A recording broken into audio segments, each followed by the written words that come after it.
All right. Oui, vous l'avez.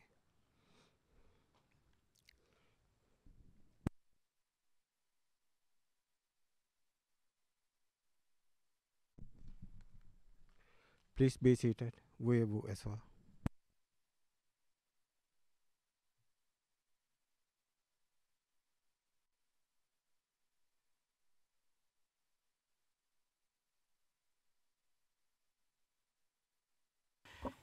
Yes, Mr. Nichols. Oui, Monsieur Nichols. Ce que j'avais à l'esprit, et peut-être que vous allez suggérer quelque chose sur la façon de procéder, c'est la raison pour laquelle vous êtes debout. Monsieur Nichols, non. Juste un point qui découle de la dernière séance.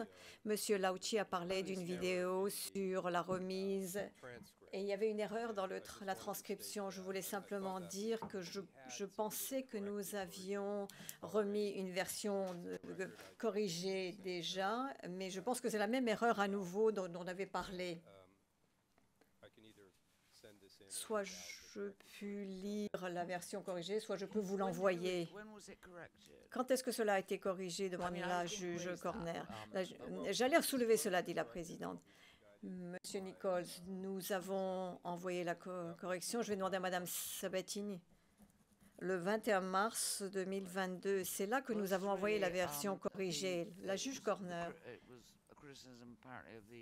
Est-ce que c'était une critique du représentant légal des victimes qui a fait référence à cette partie? Je l'ai d'ailleurs marqué quelque part.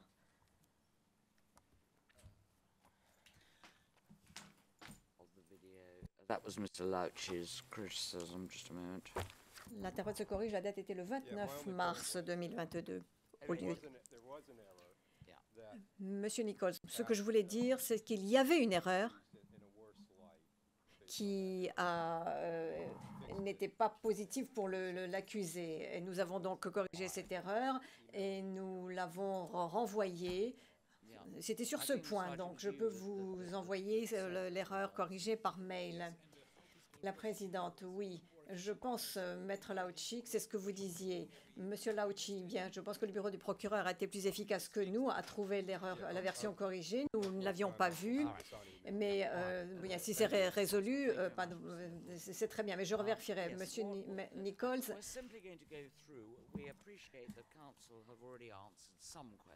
pour ne pas perdre de temps, nous l'allons envoyer par mail. La juge présidente, eh bien, en fait, nous avons la plupart des questions ont reçu leur réponse, mais il se peut très bien que nous décidions, et nous le dirons, que certaines questions ont trouvé une réponse sans que l'on y fasse directement référence, mais les conseils y ont déjà répondu. Je pense que la question 1 a eu sa réponse. La question 2...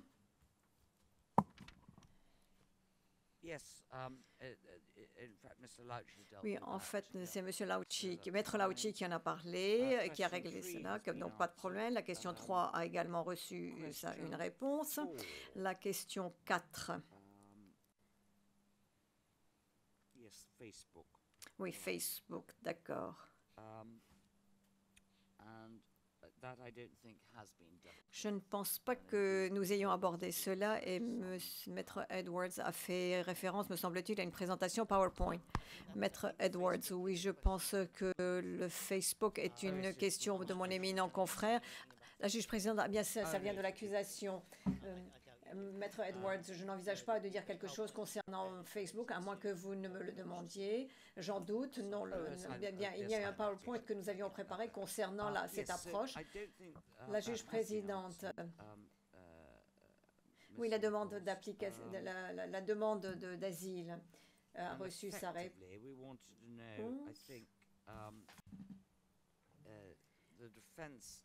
Je ne pense pas que cela ait reçu une réponse.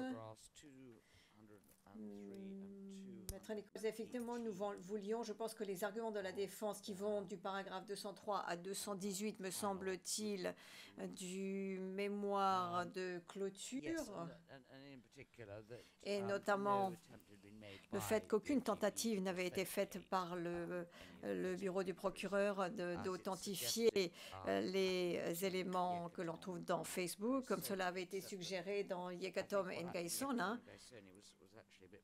Et je pense que dans Yekatom Ngaïsona, c'était un petit peu plus compliqué que cela ne le semblait l'être. Mais est-ce qu'il y a vraiment quelque chose que vous souhaitez ajouter par rapport à ce que vous avez dit concernant Facebook dans votre mémoire de clôture? Monsieur Nichols, très rapidement, Madame Whitford va répondre à cela et à votre point. La juge présidente, bien, Madame Whitford. Madame Whitford, oui, merci Madame la Présidente. Je vais simplement répondre sur ce point précis qui avait été soulevé concernant l'authentification. En fait, l'attribution, c'est peut-être le mot exact à utiliser ici, parce que l'authentification, cela signifie est-ce que ce sont vraiment des téléchargements de Facebook, et ce n'est pas ce qui est contesté ici. Ici, la question est de savoir à qui est attribué le compte Facebook. Était attribué au fils. Eh bien, la question était de savoir si nous avions cherché des informations auprès de Facebook sur ce point. Et en fait, oui, nous l'avons fait, mais nous n'avons pas reçu d'informations de Facebook et nous n'avons toujours rien reçu de Facebook. Mais ce que nous disons sur ce point, c'est que ce n'est pas une affaire où un cas où c'est nécessaire. Il aurait pu être utile d'avoir des informations supplémentaires, mais nous considérons qu'il y a suffisamment d'informations à vous présenter pour pouvoir voir à qui est attribué ce compte. Et ceci est basé sur les éléments de preuve du D37, sur la base des indications qu'il a données dans sa déposition et dans ses récits, en combinaison avec tout le matériel Facebook qui a été admis comme élément de preuve. Et ceci doit être vu, bien entendu, dans le contexte de tous les autres éléments de preuve dans cette affaire, notamment, je dirais, les éléments de preuve de témoins, notamment des témoins de la défense concernant l'identité des fils de l'accusé. Donc notre position est que si l'on prend, que tout ceci pris ensemble est suffisant pour que, mesdames les juges, vous puissiez en tirer des conclusions sur l'appartenance du compte Facebook, et ceci est cohérent avec, je dirais, Yekatom Ngaïsona, et dans ce cas, c'est également à la Chambre de première instance de conclure sur les attributions en regardant le matériel Facebook et en le combinant avec les éléments de preuve et en resituant le matériel dans son contexte. Et pour cette proposition, Madame la Présidente, je vous ferai référence à la décision dans l'affaire Yekatom Ngaïsona qui soumet ce matériel qui n'est pas soumis par le truchement, qui est soumis directement et pas par le truchement des témoins. Et la juge présidente, est-ce que ce n'est pas le paragraphe, excusez-moi, la note en bas de page 643 du mémoire de la défense, Madame Whitford? Oui, la défense, en fait, y a fait référence, et référence y est faite au paragraphe 12, où la Chambre a fait référence à ce point. Donc, il y a deux points, et voilà ce que je voulais dire concernant donc les éléments de preuve Facebook. La juge présidente, bien, merci. Oui, je pense que je me souviens comment les choses ont été, les arguments ont été avancés à ce moment-là. Madame Whitford, oui, la juge présidente, bien en fait. Pour la question, en ce qui concerne la question 5, je pense que elle a été abordée. Oui ou non, en fait, je ne sais plus, je n'en suis pas sûre. Monsieur Nichols, je pense avoir effectivement traité cette question. La juge présidente, ah oui, d'accord. La juge présidente, question 6, oui, effectivement, là, les éléments ont trouvé réponse. Question 7. Ah oui.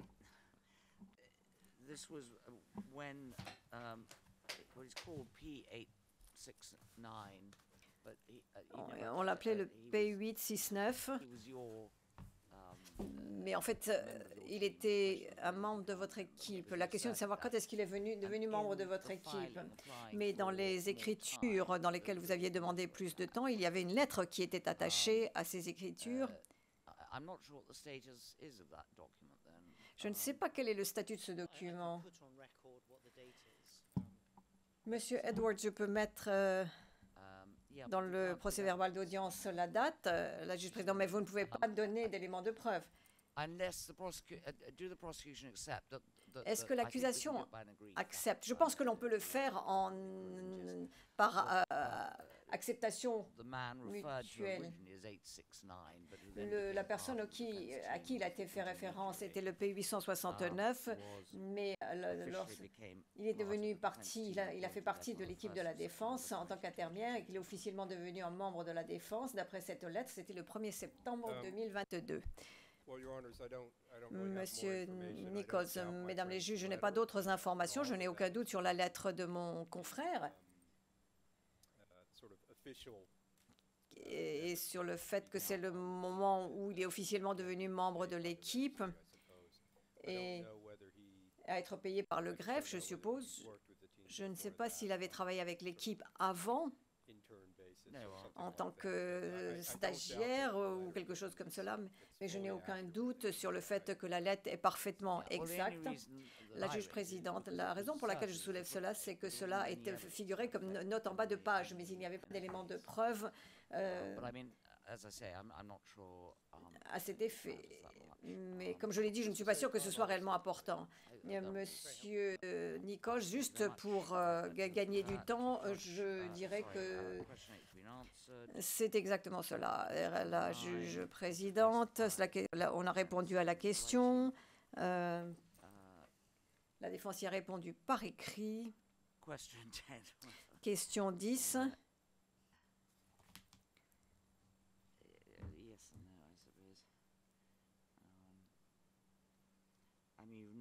Oui et non, je suppose. Je pense que maintenant, nous avons son casier judiciaire et son dossier civil. Et par ailleurs, j'ai noté que d'après le fichier, M.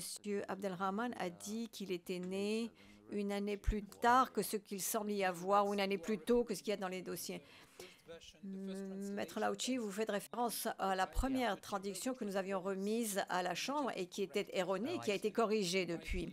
Donc la bonne année, c'est l'année 1949. La juge présidente, bien, parce que enfin bon, oui, d'accord. J'ai coché, mais je ne sais pas si vous y avez répondu. Monsieur Nichols, c'est la question.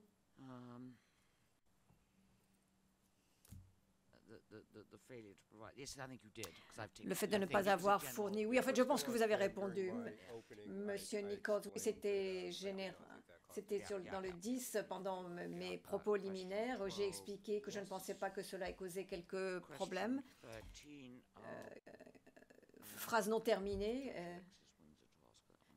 Deux orateurs parlent ensemble. La juge présidente, oui, d'accord, vous avez effectivement répondu à cela. Question 12, oui. Question 13, je pense que la juge Alexis Windsor voulait poser celle-ci. Mais là, j'ai marqué que la question avait reçu sa réponse.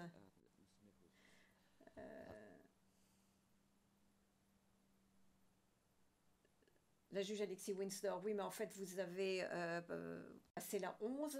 La juge présidente, non, j'avais noté qu'elle avait reçu une réponse. La juge Alexis Windsor, la 13, je pense, je ne suis pas sûre, mais il semble qu'il y avait une réponse. Mais si vous pouviez nous en donner un petit peu plus, j'apprécierais. Madame Whitford, oui, certainement. Cela concerne la question 13, c'est ça? Oui, pour être sûr. Très bien, d'accord. Oui, je pense que je l'ai fait au cours de ma soumission concernant le plan commun à Deleuze. J'ai abordé cela, mais je pourrais être plus spécifique, si vous le souhaitez, concernant les paragraphes mentionnés dans cette question. La réponse à la question, la réponse la plus concise, c'est oui. Nous disons que M. Abdelrahman doit être tenu responsable de certaines actions des Janjaouid en lien avec les incidents mentionnés dans les charges. Comment est-ce qu'il doit être tenu responsable? Tout dépend des faits et des modes particuliers. Et en rapport avec ces paragraphes, le 532 à 534 de notre mémoire de clôture, ces paragraphes concernent les opérations d'arrestation à Deleuze. Et ces paragraphes ne décrivent pas de crimes en tant que tels, ce sont des faits contextuels, mais il y a des crimes décrits au cours des perquisitions au paragraphe 535 à 536 et 538.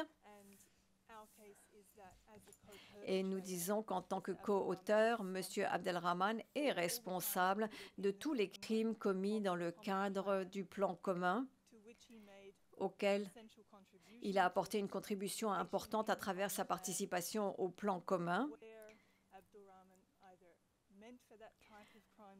Si Abdelrahman voulait que ce type de crime se produise, ou est-ce que ce type de crime devait se produire dans le cours normal des événements ou lors de l'application du plan commun? Et nous disons que cela inclut les crimes commis dans le cadre des perquisitions et inclurait également les crimes commis dans le cas et en rapport avec la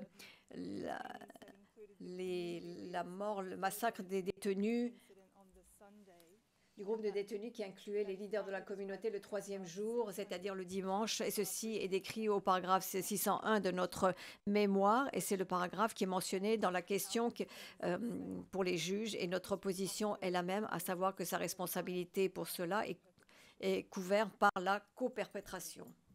Merci. La présidente, merci. Oui, la question 14 a reçu une réponse directement. La question 15 est là encore. Là, c'est à ma consoeur, la juge Alexis Windsor, de prendre la parole. Juge Alexis Windsor. Oui, c'est une question pour l'accusation qui concerne des crimes commis pendant les attaques alléguées et qui ne sont pas l'objet, qui ne figurent pas dans les charges confirmées. Il y a des paragraphes qui sont cités ici, mais ce sont des exemples. Donc, en fait, c'est une question générale sur ces éléments, sur ces événements qui ne figurent pas dans les charges. Monsieur Jérémy, merci. Je vais répondre directement à ces questions. Comme vous l'avez dit, les questions concernent des attaques qui ne concernent pas des endroits concernés par les charges confirmées. Vous avez parlé de crimes contre l'humanité et d'attaques juste avant les incidents de Kadoum et de Mendizi. La juge Alexis Windsor, oui, mais c'est le genre de question que l'on peut poser également concernant d'autres paragraphes. Donc, c'est une question générale concernant, en fait, la position de l'accusation concernant les événements qui ne sont pas mentionnés dans les charges. Monsieur Jérémy, notre position concernant ces événements, et je vous renverrai à l'attaque de Kadoum Bendizi et les crimes contre l'humanité, et ensuite je ferai des commentaires d'ordre plus général. Suite aux attaques de Kadoum et de Bendizi,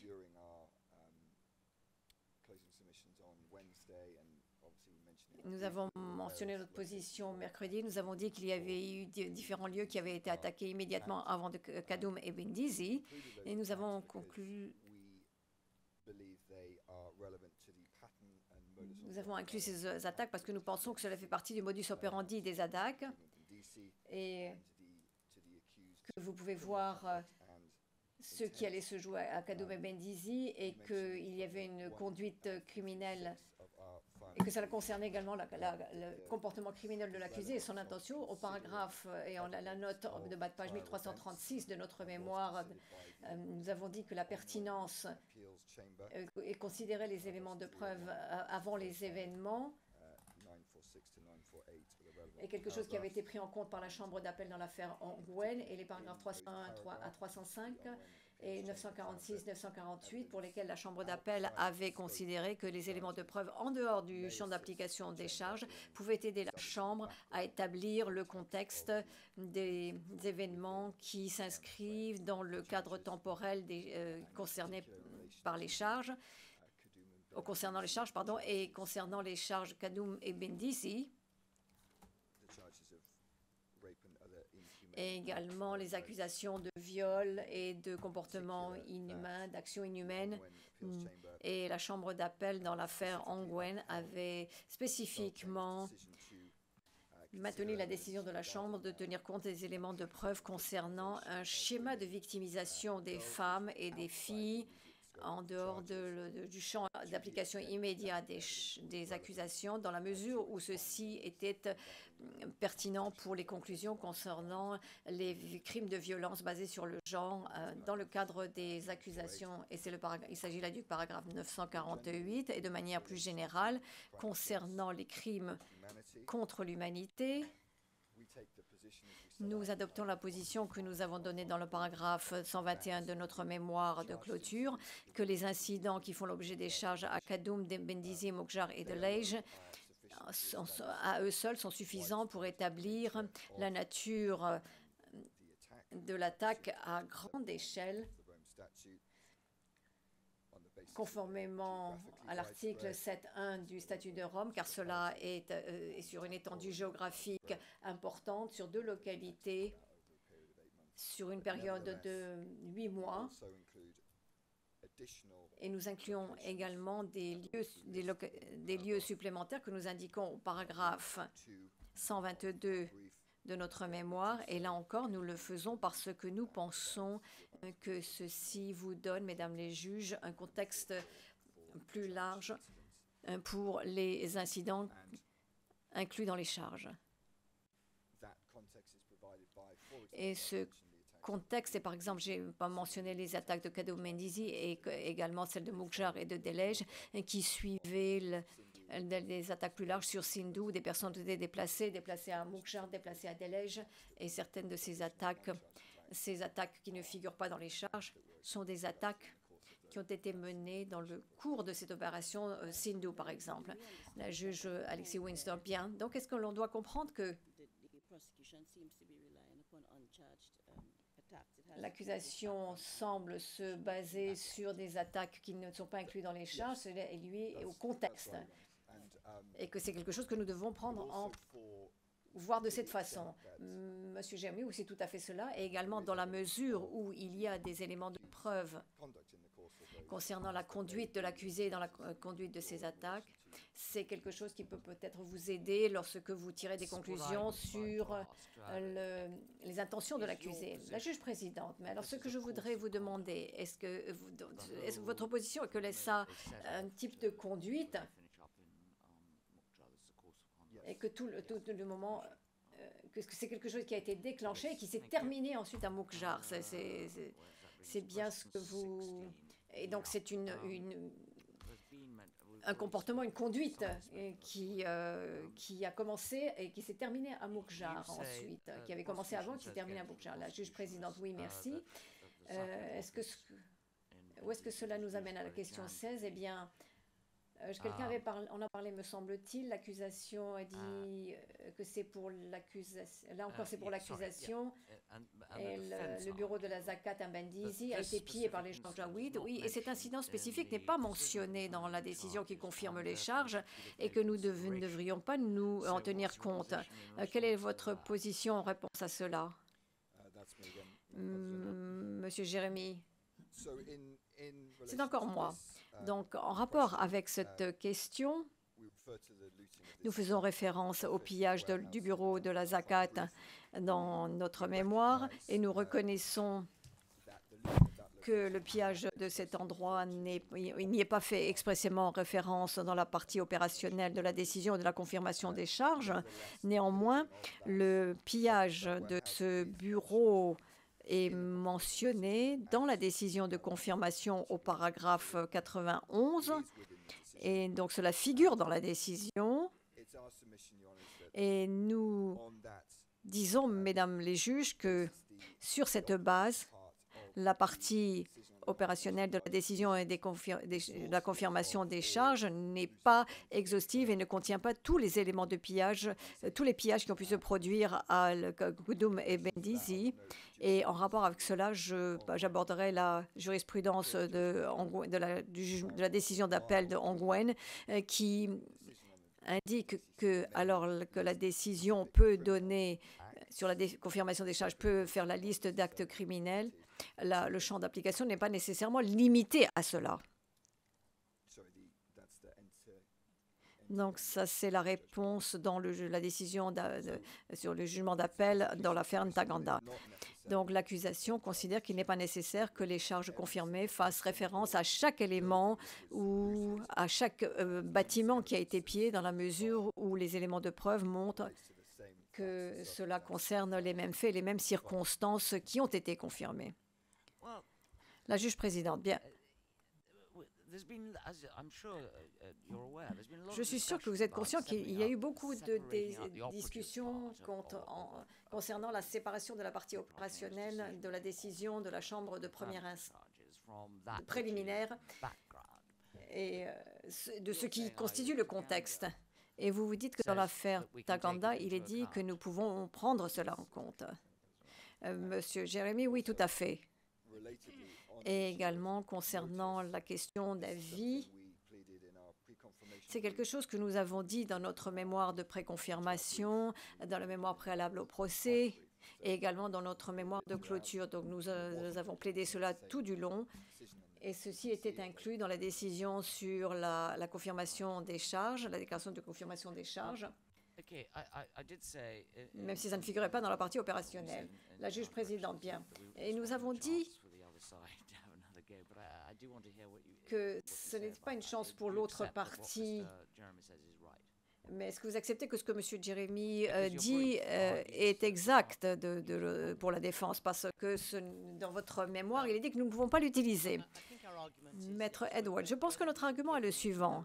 Si l'on nous a donné un avis pour dire que l'accusation dit cela et que le bureau de Zakat a été pillé ou pas pillé, qu'il y a eu un raid sur ce bureau, l'accusation dans le document contenant les charges dit que les crimes, les chefs d'accusation qui sont reprochés à M. Abdelrahman, il n'est pas accusé du pillage de ces endroits en particulier. Je suis sûre qu'il y a un accord, que vous serez d'accord pour dire que l'on ne peut pas le condamner pour cela, ça c'est clair. Mais je pense que notre argument, la juge présidente interrompant, excusez-moi de vous interrompre. Je m'excuse auprès des interprètes, mais vous dites qu'il ne faut pas prendre cela en considération. Monsieur Jérémy dit que oui, on devrait, parce que je pense que c'est la même chose pour les villages qui ont été attaqués, qui ne font pas partie des charges, mais qui font partie d'un schéma de conduite. Monsieur Edwards, Maître Edwards, je pense que cela fait la distinction et qu'en fait, le bureau de Zakat et le pillage, le bureau du Zakat se trouve dans une ville qui est au cœur de tout cela, c'est là où les crimes qui font l'objet des charges ont été commis. Je pense que notre argument est de dire que si l'on dit que l'aspect criminel pour lesquels on doit avoir une condamnation, donc concernant Moukja, pardon, excusez-moi, Abrin Bindisi, ceci devrait inclure cela. Et si l'accusation a décidé de ne pas prendre en compte tous les crimes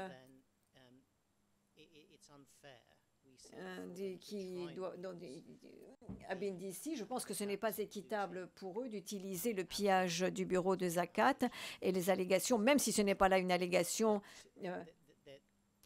qui peut donner lieu à accusation. Non, disons les choses comme cela. Ils auraient dû expliquer pourquoi est-ce qu'ils incluent Zakat dans les charges alors que tout ce qui concerne Bendisi, c'était des questions pour lesquelles il pouvait y avoir condamnation pour M. Abdelrahman. Nous avons compris qu'il faut être très exhaustif en termes de ce qui se passait à Brindisi et que le pillage de Zakat s'inscrit dans ce cadre. La juge présidente, bien. La juge présidente, donc question suivante qui est la question numéro 17. Alors, pour l'accusation à nouveau, il s'agit des paragraphes 330 et de l'annexe 12 de votre mémoire en clôture et vous faites référence au viol allégué du témoin P 1074 et dans une forêt qui se trouve au sud de Bindisi. Pourquoi est-ce que vous dites que cet incident, et je pense donc à la portée des chefs 8 et 9, pourquoi est-ce que vous dites que c'est un incident qui s'inscrit dans la portée temporelle et géographique des charges. Merci, Monsieur Jérémy. Merci, Madame la Présidente. Pour ce qui est de la portée géographique, dans le paragraphe 330 de notre mémoire en clôture, nous décrivons comment la victime P1074 était présente le 15 et le 16 lors de l'attaque de Bindisi. Ensuite, elle s'est enfuie vers des terres agricoles entre Bindisi et une forêt. Et là, on l'a poursuivie. Les forces du gouvernement du Soudan l'ont chassée, l'ont poursuivie. Et il s'agissait des forces qui se trouvaient à l'intérieur de Bindisi. Donc, ce que nous avançons, c'est que cela s'inscrit dans le périmètre des zones avoisinantes. La juge présidente, mais est-ce que cela n'a pas été défini comme des champs? Monsieur Jérémy, oui, il a été question de routes et de champs, effectivement. Mais nous pensons qu'une forêt où il y a des arbres, correspond ou s'inscrit dans la définition de la zone en question. La juge présidente. Et qu'en est-il de la portée temporelle? Monsieur Jérémy, eh bien là, nous reconnaissons que la confirmation de décision donne comme date pour l'attaque la période comprise entre le 15 et le 16 août 2003. Nous avons constamment indiqué que cette attaque avait eu lieu ces jours-là, aux alentours de ces jours-là, donc à savoir aux alentours du 15 et 16 août 2003. Donc, à notre avis, un événement qui se déroule quelques heures après le 16 août doit être inclus dans le cadre temporel. Et là encore, nous faisons référence au paragraphe 326 de l'arrêt d'Antaganda, paragraphe auquel j'ai déjà fait référence. La juge présidente, très bien. Question 18 maintenant. Ah, ça a été pris en compte, d'accord. Alors la question 19.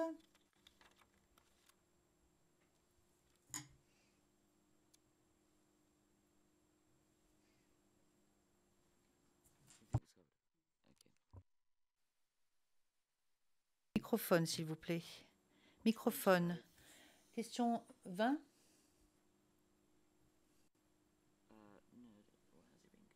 Est-ce qu'ils ont répondu à cette question? Oui, oui, je le pense.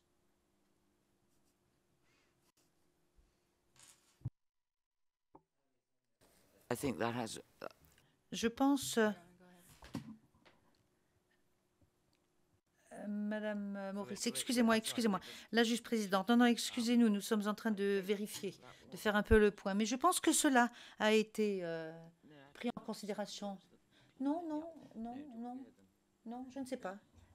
Vous voulez poser votre question, la juge Alexis Windsor? Oui, je pense que il y a certains éléments de la question qui n'ont pas trouvé réponse. Donc, il s'agit de la question 21 pour l'accusation. Et là, il s'agit des CRF et de la responsabilité ou du lien, d'après l'accusation, avec l'accusé. Madame Maurice. Merci, mesdames les juges. Alors, le paragraphe 414 donne les actes des CRF. Donc, les CRF ont agi de concert pour ce qui est du lieu, de la période et de crimes ayant le même objectif et étant de nature semblable. Alors, cela ne correspond pas à une charge, mais nous indiquons que cela indique qu'il y a eu coopération entre les forces.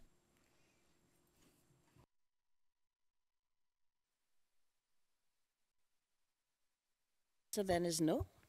Madame Alexis Windsor, alors vous répondez par la négative? Madame Maurice, pas pour ces incidents précis. Madame la juge présidente. Alors, question 22, je pense que là, des réponses ont été apportées.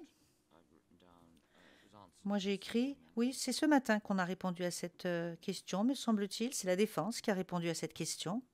Oui.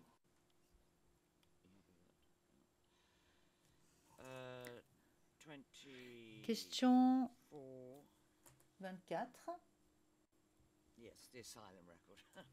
Ah oui, ah oui, les fichiers de demande d'asile. Alors, votre présentation PowerPoint, Monsieur Edwards, Maître Edwards, est-ce que vous pourriez afficher la présentation PowerPoint? Alors, nous allons donc voir ce dont il est question.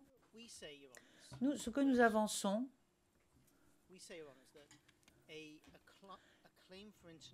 c'est que lorsqu'on demande la protection internationale suite à des persécutions, il s'agit là d'une procédure très sérieuse et très officielle, qu'il s'agisse d'une demande présentée à un État ou au commissariat pour les réfugiés.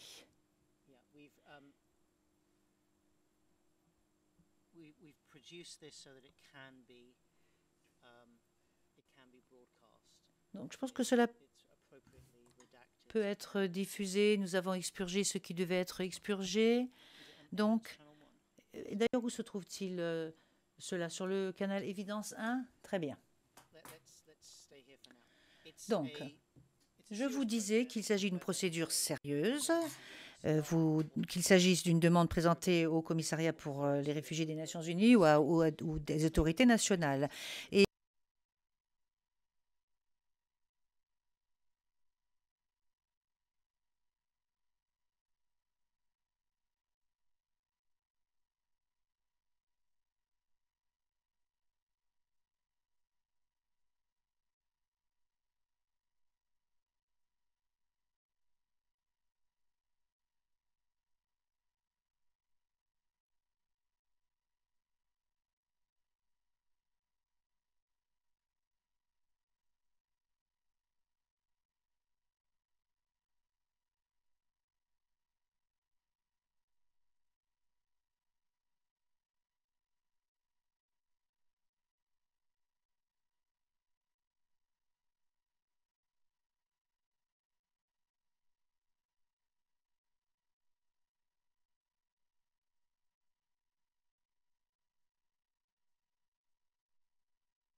excusez-moi. Je pense que mon confrère vient de donner les codes des témoins ainsi que les pays. Monsieur Edwards, oui. Je le pense. There it is. Monsieur Edwards, voilà. Donc, on attend d'eux qu'ils disent la vérité, qu'ils coopèrent. Là, c'est indiqué de façon très, très, très claire. Et que si vous ne dites pas, s'ils ne disent pas la vérité, les conséquences peuvent être très graves. Non pas seulement pour ce qui est du résultat de leur demande d'asile, mais ils sont passibles de sanctions pénales. Donc, ce que nous disons, alors maintenant vous pouvez enlever cela de l'écran. Si vous mentez lorsque vous présentez une demande d'asile, c'est un geste délibéré de la part du requérant. Pour ce faire, cela passe par un acte délibéré. Ce n'est pas quelque chose que l'on fait de façon fortuite, par accident. Et l'enjeu est très élevé parce que le requérant sait quelles sont les conséquences de son geste. Si le requérant ou la requérante décide si on découvre ce qu'il a fait, c'est pas quelque chose qu'on fait comme ça, au pied levé, sur un coup de tête. C'est quelque chose de calculé. Et donc, vous pourriez penser que il faut que la personne répète ses mensonges au fil de la procédure. Donc, pour mentir ainsi, il faut s'exercer, il faut répéter ce que l'on va dire. Et dans le cadre de certaines demandes, lorsqu'il signe pour dire que cette demande correspond à la vérité, ça, c'est un mensonge, en fait. Donc, non seulement c'est malhonnête, mais nous, ce que nous avançons, c'est que nous comprenons toujours le point de vue, la situation d'un demandeur d'asile qui a véritablement peur d'être persécuté. Mais mentir à ce sujet, c'est quand même un geste particulièrement cynique. C'est une façon de manipuler ou d'exploiter le système, d'utiliser dans son intérêt les règles, d'utiliser la générosité d'institutions qui sont tout à fait disposées à accueillir des gens, à les protéger lorsqu'il s'agit de personnes qui craignent véritablement d'être persécutées. Et de surcroît, ceux qui mentent et dont on sait qu'ils mentent, quand ils sont découverts, cela complique la procédure des demandeurs d'asile parce que cela crée une certaine culture que j'appellerais la culture du cynisme, la culture de la méfiance. Et il y a de nombreux pays qui sauront pertinemment que cela représente un véritable danger.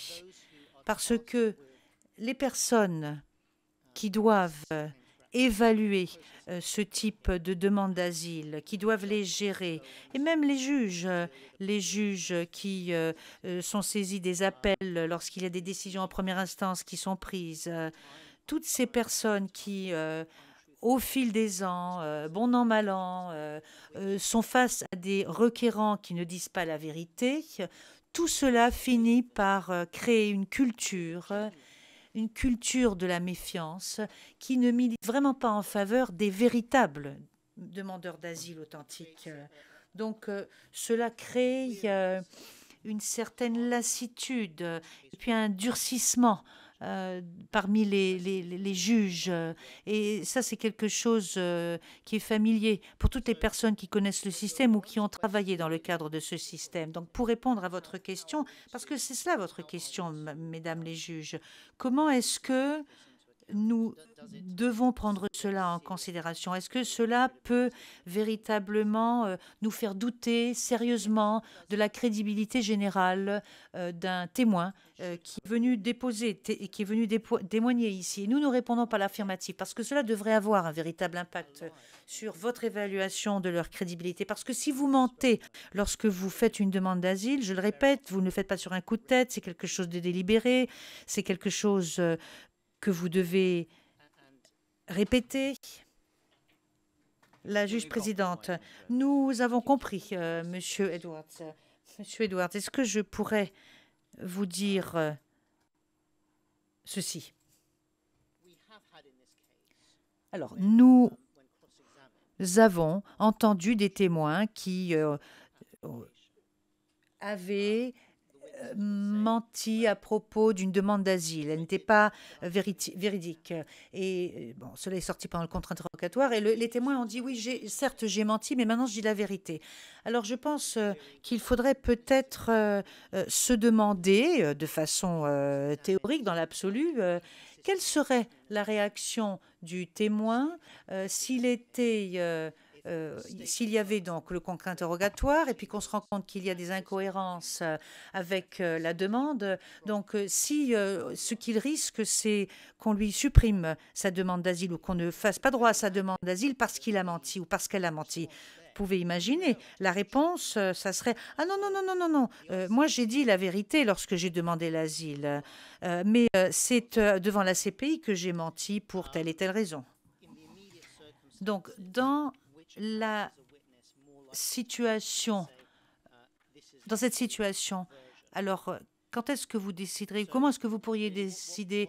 Là, le témoin, il a dit la vérité. Quelle est la version véridique et quelle est la version qui n'est pas véridique? Nous, ce que nous avançons, c'est que dans le cadre d'un scénario officiel, lorsque vous avez des preuves suivant lesquelles une personne a menti, suivant lesquelles une personne est disposée à mentir dans son propre intérêt, au vu de la situation, c'est quand même quelque chose qu'il faut prendre en considération.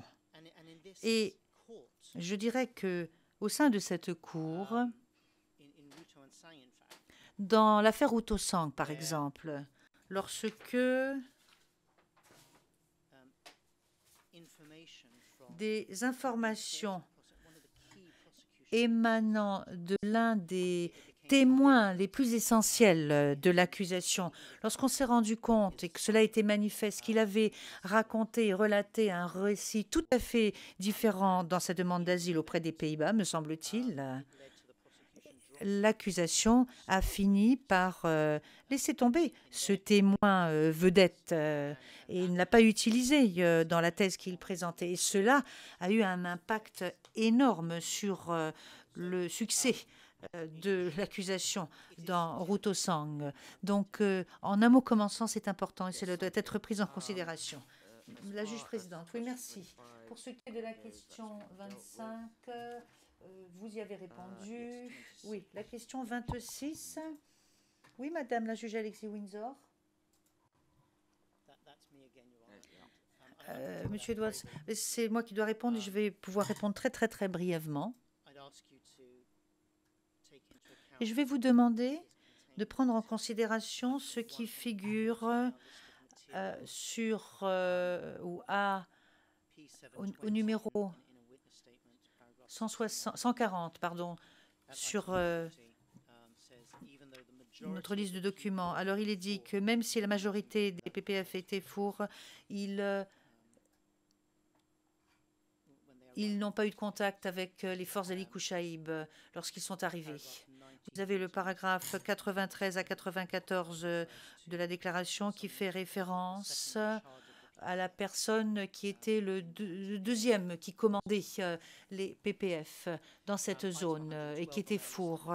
Alors, toujours sur notre liste de documents, le document 112, c'est un document qui, dans son paragraphe 260, alors vous avez cette cote d'art OTP 000065 qui est un document qui présente une synthèse des éléments essentiels de sa déposition pour aider les juges. Mais vous parlez donc du paragraphe 260 où il dit que les PPF ont participé à l'attaque des Janjaweed. La plupart des officiers PPF appartenaient à la tribu des Fours et il continue à dire qu'ils ont été arrêtés et détenus pendant un certain temps. Puis, pour ce qui est de votre question, nous disons que cela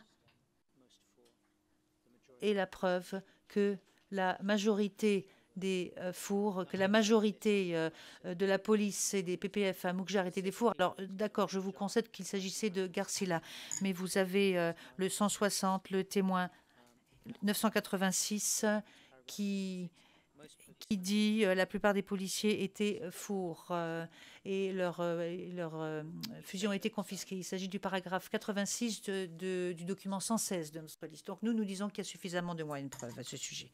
Voilà. La juge présidente. J'ai le sentiment que vous avez déjà répondu à la question 27. Donc il s'agit de la tribu Salamat. Monsieur Edouard, oui, je pense que j'en ai parlé ce matin. La juge présidente, question 28. Là, je pense que vous y avez répondu très clairement lors de votre intervention, lors de votre toute dernière intervention. Vous avez dit que vous ne présentez pas une défense d'alibi, notamment pour Moukjar, parce que vous n'avez pas été en mesure d'obtenir les documents. Monsieur Laouchi, oui, et nous l'avons également dit lors d'une écriture que nous avons déposée la semaine dernière. La juge présente très bien. Question 29. Madame la juge Alapini.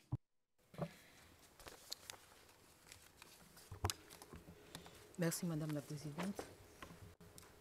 Par rapport à cette question-là, c'est une question qui s'adresse à la défense.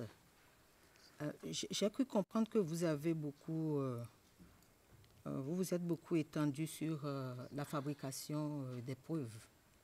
Mais j'ai une petite préoccupation par rapport au paragraphe 201 et 202 de vos conclusions finales. Là, vous avez fait allusion à deux témoins,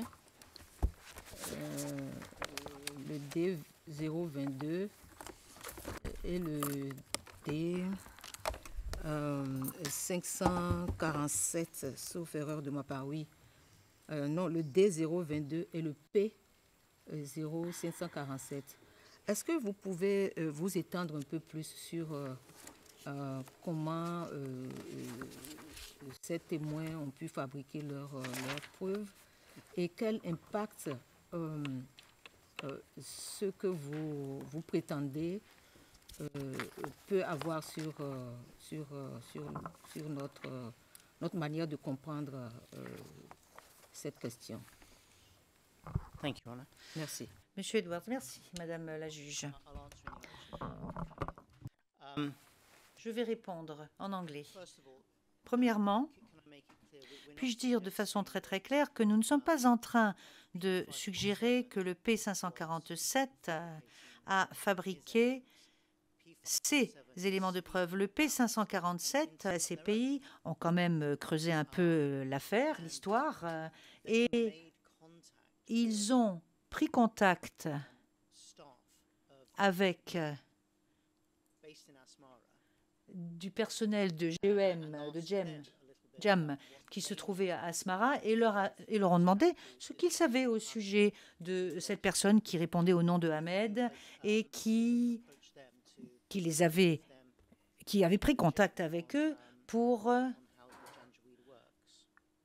essayer de leur expliquer comment fonctionnent les Janjaweed. Et le troisième jour de cet entretien, l'enquêteur de la CPI commence à poser des questions un peu plus précises au témoin et lui dit nous avons des informations qui sont tout à fait contraires. Donc, il dit au témoin qu'il y a des bribes de son histoire ou des éléments de son histoire qui ne correspondent pas les unes avec les autres. Et là, le témoin s'écroule assez rapidement. Donc, il informe les enquêteurs que tout ce qu'il leur a raconté était un tissu de mensonges. Il leur dit qu'il avait été engagé par quelqu'un qui, d'après lui, c'est ce qu'il supposait, avait des liens avec le GEM à Khartoum, pour qu'il puisse venir à Asmara pour rencontrer les enquêteurs de la CPI et pour leur relater un récit tout à fait faux. Donc son contact dont il supposait qu'il se trouvait au GEM à Khartoum lui avait dit qu'on lui donnerait 50 millions de livres soudanaises pour induire en erreur la CPI, ainsi qu'on allait lui donner une maison à Khartoum. Il leur a dit, moi je ne sais pas pourquoi on m'a demandé d'inventer cette histoire, mais il y avait quand même beaucoup d'argent là-dedans. Cet argent qui serait très important pour ma famille et pour moi, si j'avais pu, si mes efforts avaient été couronnés de succès. Donc il a fini par avouer que tout cela était tout à fait faux. Et le témoin P547 corrobore tout cela. Et il corrobore cela, et cela figure dans sa déclaration qui n'a pas été versée au dossier, mais vous avez la transcription de sa déposition. Il s'agit de la transcription 52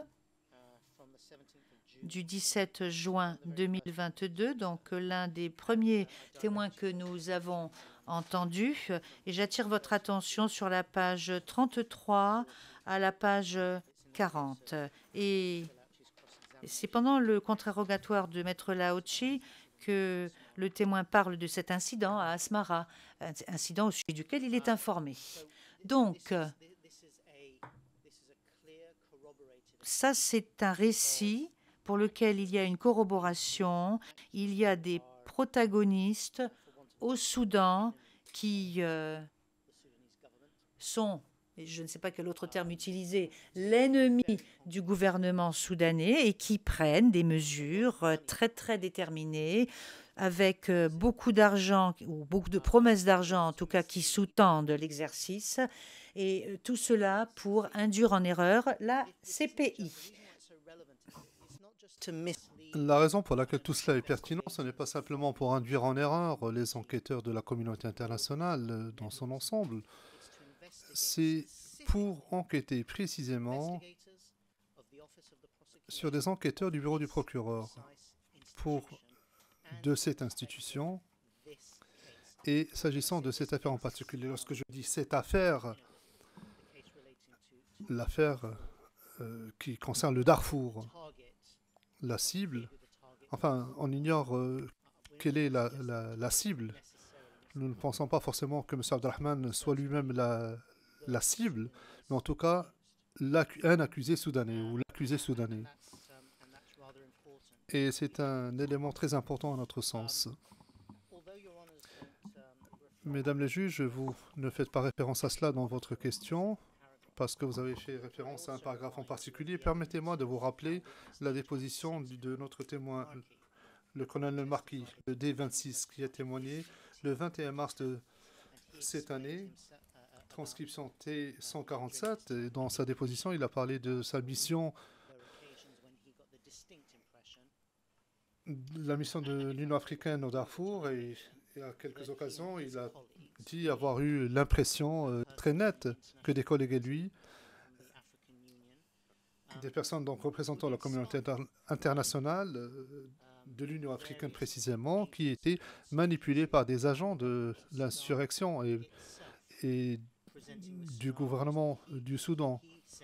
Il dit avoir été exposé à des scénarios à différentes reprises où il a eu l'impression que cela ne reflétait pas la réalité, la vérité.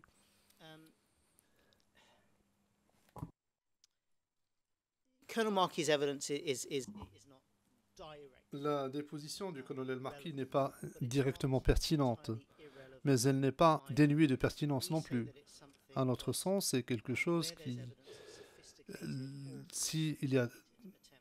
Il s'agit de savoir s'il existe des preuves de tentatives sophistiquées ou pas pour forger des éléments de preuve et les présenter à la CPI. Je crois que c'est quelque chose qu'il convient de garder à l'esprit. Je ne dis pas que... Je vous invite à garder cela à l'esprit et que vous n'oubliez pas ce genre d'éléments lorsque il sera temps d'apprécier les éléments dans leur ensemble.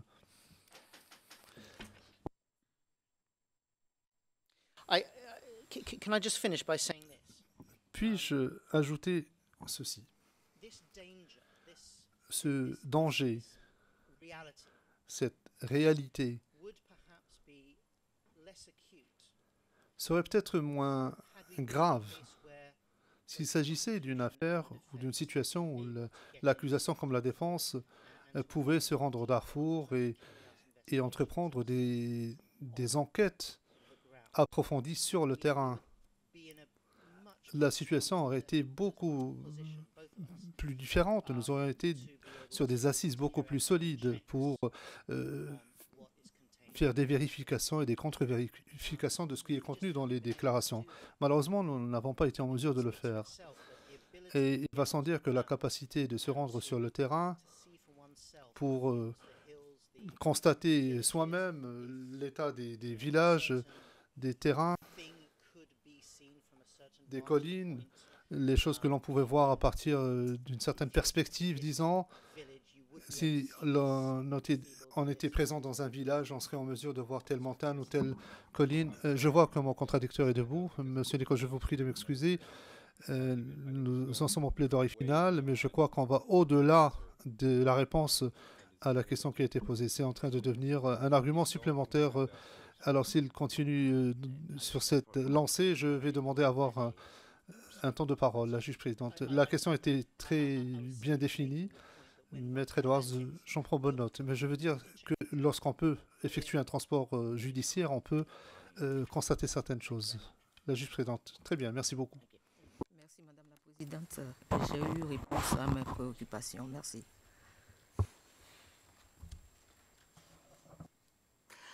And the final, La juge présidente. La dernière question, et je pense qu'en fait,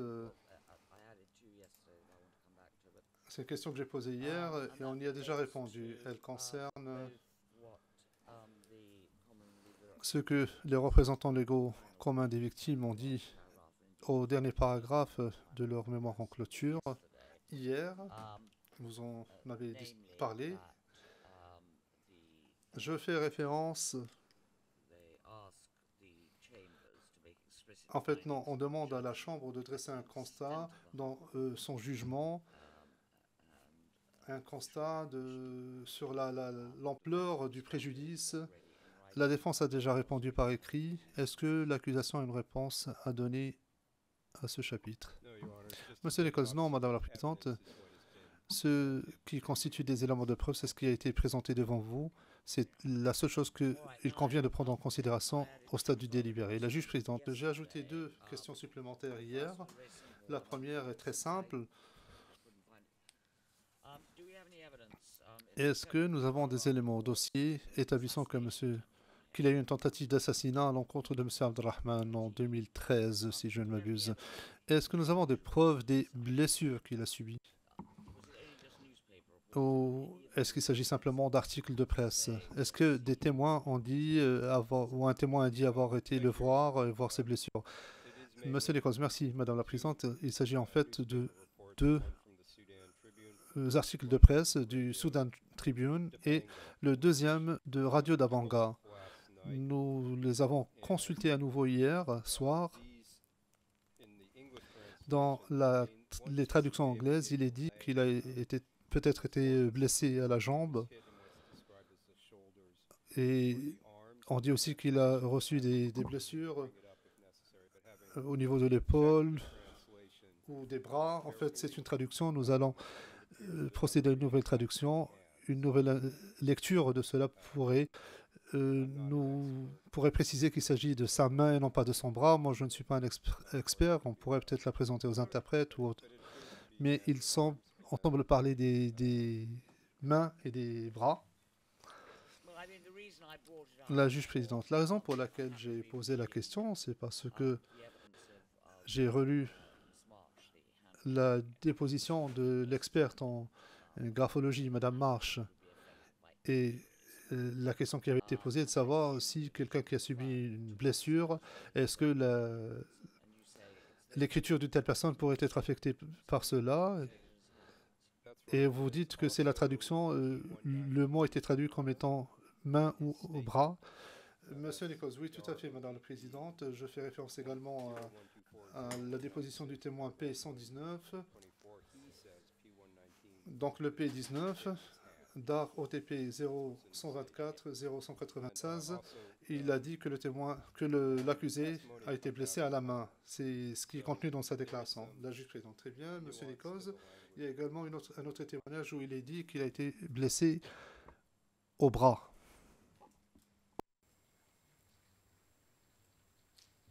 Et je crois qu'il y a une nuance entre les deux. Oui, pardon. Non, c'est la main droite, me dit-on. Plutôt que le bras droit, c'est la main droite. C'est ce qu'a dit le témoin P119. La juge présidente, merci beaucoup. La dernière question concerne la défense, et la question est celle-ci. Elle concerne les paragraphes 258 et suivants de votre mémoire en clôture.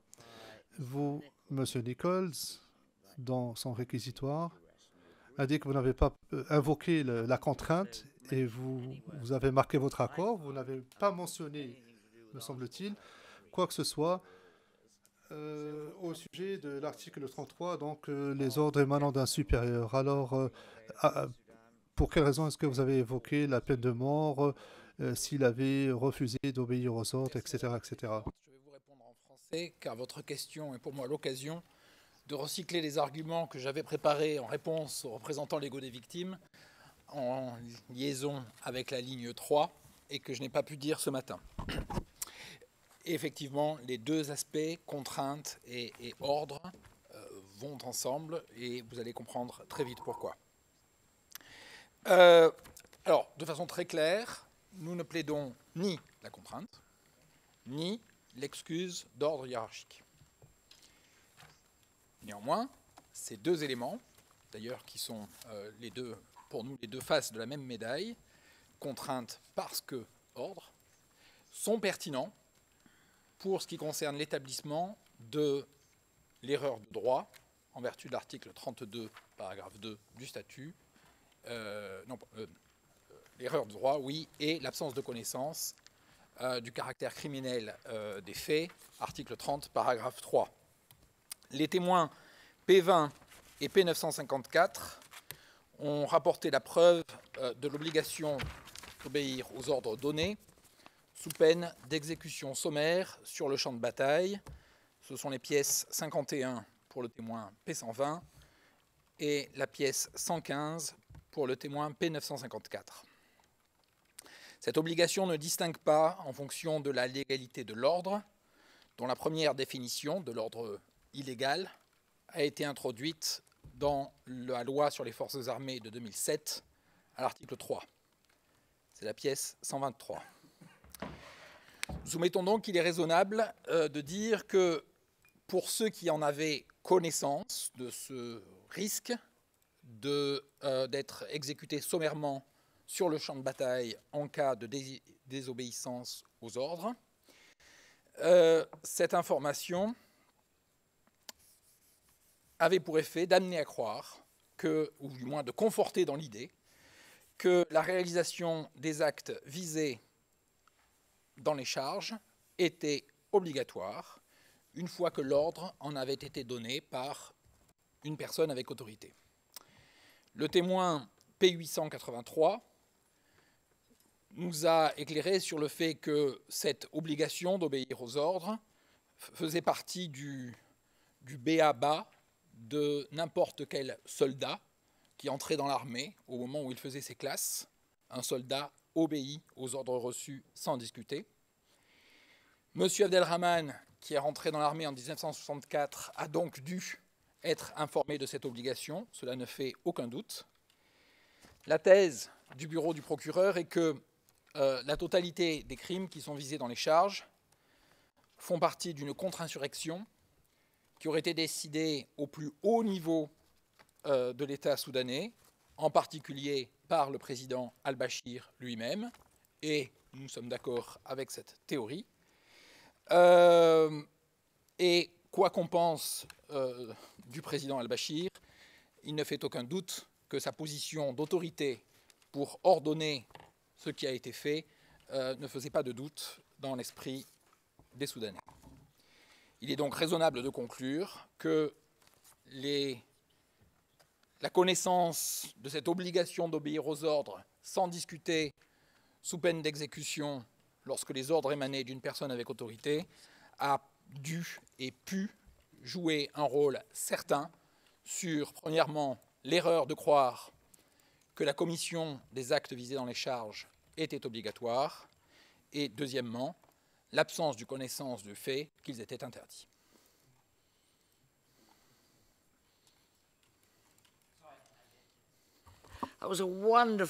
La juge présidente, c'était une merveilleuse dissertation, maître Lauchi. Mais j'aurais souhaité avoir une réponse à ma question. Êtes-vous en train de dire que même si vous n'avez pas invoqué la contrainte de quelque façon que ce soit dans votre mémoire en clôture, ni dans vos plaidoiries finales, vous êtes en réalité en train de dire qu'il y a un élément que vous aimeriez que nous gardions à l'esprit, à savoir la contrainte. C'est juste une réponse par oui ou par non.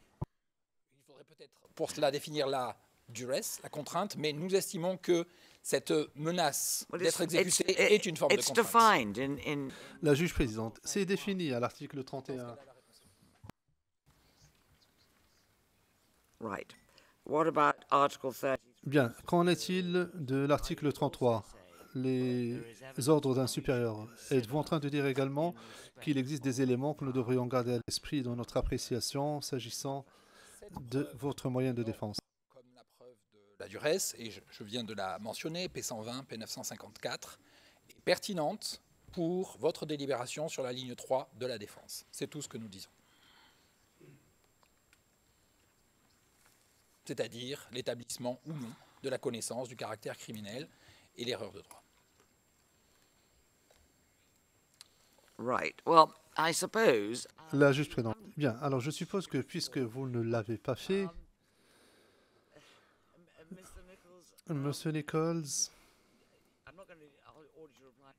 je ne vous demande pas de répondre maintenant, mais est-ce que vous voulez l'autorisation de répondre à cela?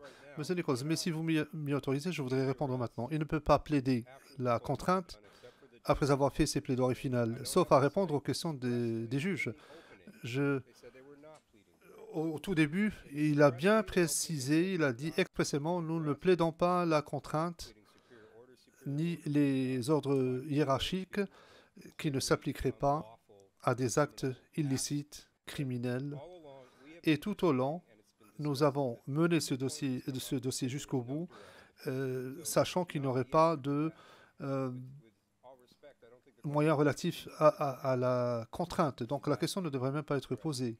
S'il demande maintenant à ce que la contrainte soit prise en compte, dès le début de ce procès, il a dit « Nous ne plaidons pas la contrainte, par conséquent, il ne peut pas l'invoquer à ce stade alors que nous n'avons plus la possibilité de contre-interroger qui que ce soit, ni de présenter de nouveaux éléments de preuve. Et cela n'a pas été débattu non plus par des experts. C'est ainsi que nous aurions procédé autrement. » Mon confrère a parfaitement raison. Et désolé si ma réponse à votre question n'a pas été claire ou s'il y a un malentendu. Tout ce que je viens de dire, il n'y a strictement rien de neuf. Cela faisait partie de nos soumissions lors de l'audience de confirmation des charges. Tout a été dit à ce moment-là. Et il n'y a aucune espèce d'évolution sur notre ligne 3 depuis cette époque. Donc encore une fois, l'existence de l'ordre et la menace d'être exécutés pour ne pas les exécuter sont pour nous uniquement des indices pertinents pour votre délibération sur la ligne 3, c'est-à-dire l'erreur de droit et l'absence de connaissance du caractère criminel. Je ne pense pas pouvoir être plus clair. Et non, nous ne plaidons pas, à aucun instant précis du scénario des charges, ni la contrainte, ni l'ordre donné.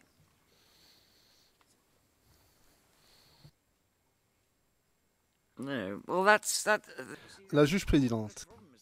C'est justement le problème, Maître Lauchi. C'est pourquoi j'ai posé la question. Question très simple. Quelle est la pertinence de la peine de mort et de tout le reste? Une simple question de connaissance.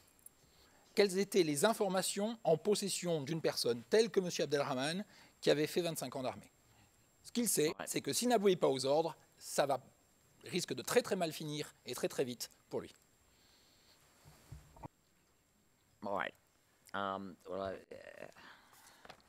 La présidente, bien. Nous verrons. Donc, vous admettez que cela n'a jamais été plaidé et que l'accusation aurait pu plaider autrement ou présenter sa thèse différemment si vous l'aviez plaidé. Maître Edwards, permettez-moi de faire une analogie. Imaginons une affaire devant une juridiction nationale. La défense plaide un moyen et parfois on parle de mesures d'atténuation sous la contrainte ou du fait de la contrainte. Ce n'est pas tout à fait un élément relatif à la contrainte, mais la base factuelle entourant les informations disponibles à l'époque comportait un élément de contrainte. Et c'est ce qui mérite d'être pris en considération par la Cour au moment de la fixation de la peine, par exemple. On peut l'invoquer, mais ce n'est pas nécessairement un moyen de défense. La présidente, oui. Mais pour établir la contrainte, et c'est à vous qu'incombe cette charge-là, il y a un certain élément que vous devez prouver, mais cela n'a jamais été fait. Très bien. Alors, tout le monde a remercié tout le monde. Je suppose que la Chambre aussi doit vous emboîter le pas. Et il s'agit de notre dernière audience, en l'espèce.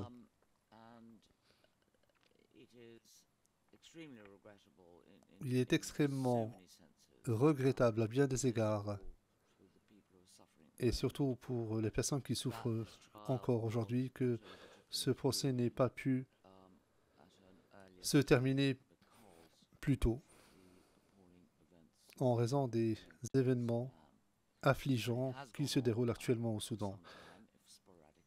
Ces événements qui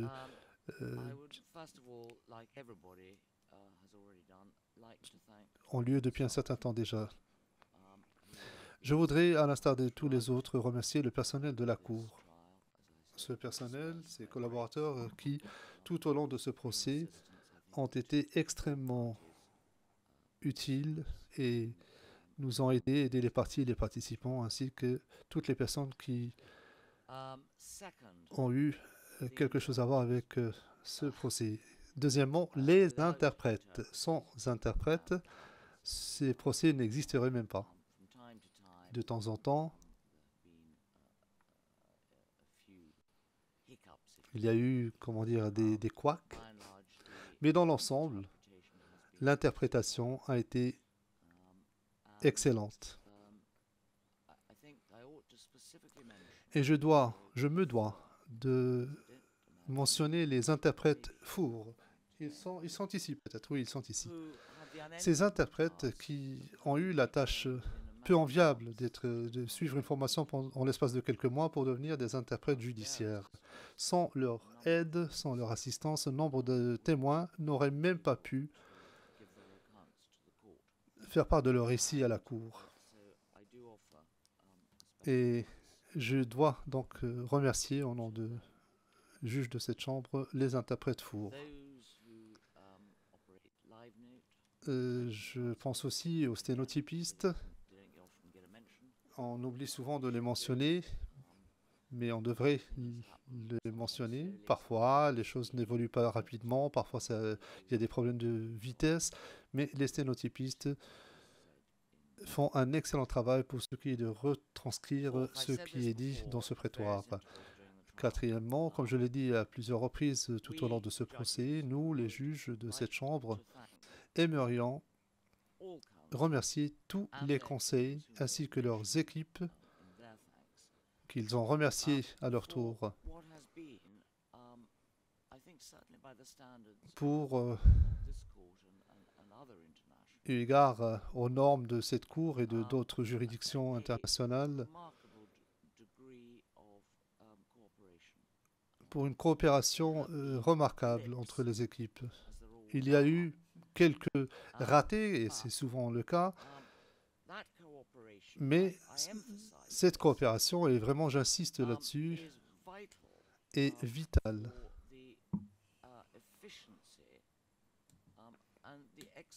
pour le bon déroulement et l'efficacité de procédures qui, de par leur nature, sont très longues.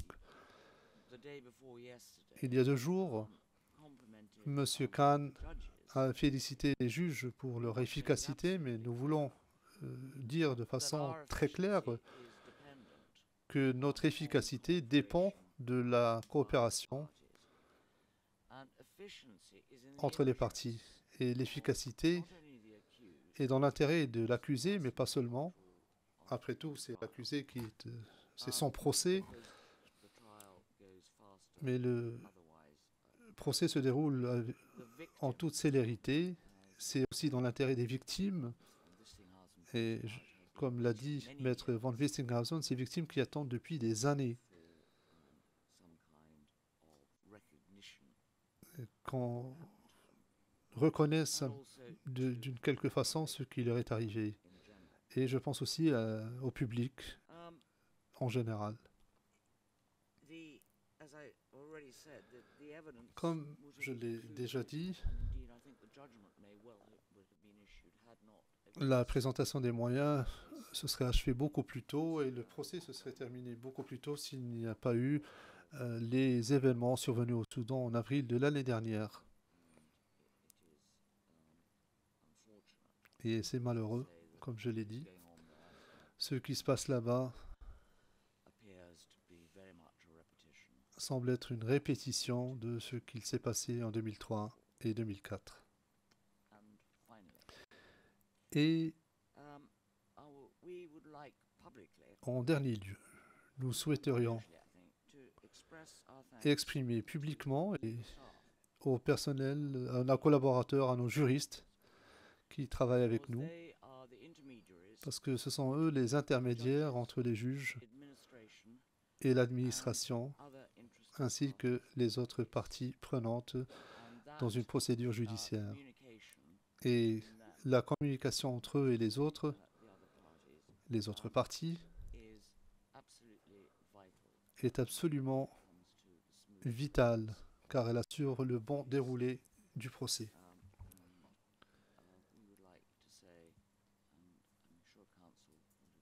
Et je suis sûr que les conseils seraient d'accord avec moi pour dire que c'est grâce à leur contribution que, de façon significative, à ce que M. Khan a décrit comme étant un procès diligenté avec efficacité. Après avoir exprimé tous ces remerciements, il ne me reste plus qu'à lever l'audience. Les parties il sera notifié aux parties le jugement et le délai, la date du jugement, et il était tout à fait indiqué que nous terminions avant Noël. Donc joyeux Noël à tous et bonne et heureuse année. Merci beaucoup. Pourriez-vous lever?